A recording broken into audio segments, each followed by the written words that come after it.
अस्सलाम वालेकुम प्यारे दोस्तों, आपने निशात मैथिल चैनल सातिब इन्फ्लुएंस से मैं हूँ मोहम्मद सातिब।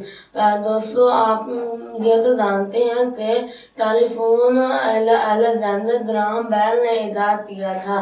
क्या आप बता सकते हैं कि 2 अगस्त 1922 तक पूरे अमेरिका के फोन 1 मिनट के लिए बंद क्यों कर दिए गए थे?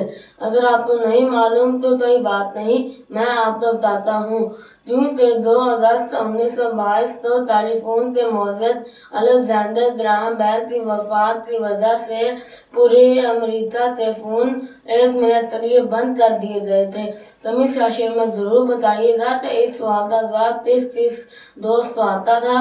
उम्मीद है आपको हमारी आज की वीडियो जरूर पसंद आई होगी। अपनी पसंदीदा का इज़हार हमारी वीडियो को लाइक, शेयर और सब्सक्राइब करके जरूर कीजिएगा ताकि आपको हमारी हर आने वाली न्यू वीडियो मिल सके। फिर मिलेंगे किसी और न्यू टॉपिक के साथ, तब तक के लिए अल्लाह हाफिज।